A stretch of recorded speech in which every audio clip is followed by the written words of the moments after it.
This week, in 1971, D.B. Cooper hijacked a plane and then parachuted out of it with $200,000 in ransom money and was never seen again. It was a Sunday morning, and Cooper had just boarded Northwest Orient Airlines 305 from Detroit to Seattle with a briefcase and a very specific set of instructions. When he got on the plane, he told the flight attendant that there was a bomb in his briefcase, and that he wanted to be the last passenger off the plane when it landed in Seattle. He also gave the flight attendant a note that read, "I have a bomb.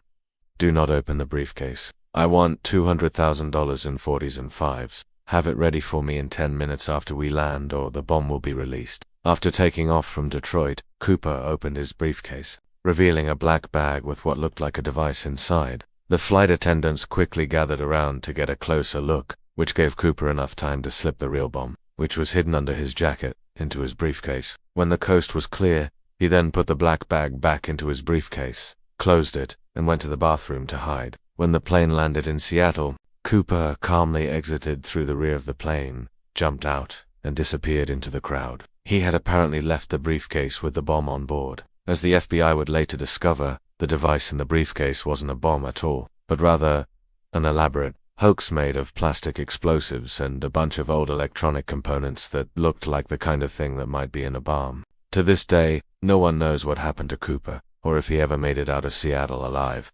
But here's one theory. You see, when Cooper gave the flight attendant that note, he also mentioned that he had a gun, and when the FBI searched the plane, they found a pistol in the seat where he'd been sitting, except it was unloaded. And it was the kind of gun that could be used to hijack a plane. In fact, the gun had been registered to a man named Don Cooper, who was known to the FBI as a small-time criminal. So, could it be that Don Cooper staged this elaborate hoax, terrified of flying, talked his way onto the plane, then took the money and ran? Well, the FBI did question a man named Don Cooper, but he denied any involvement, and the case eventually went cold. So, what happened to D.B. Cooper? Was he a criminal who got away with the biggest heist in history? Or did he jump out of a plane with a bag of money and disappear into thin air? We may never know the answer for sure, but one thing is certain. D.B. Cooper will forever be one of the most mysterious figures in criminal history. Thanks for watching. If you liked this video, be sure to check out more content.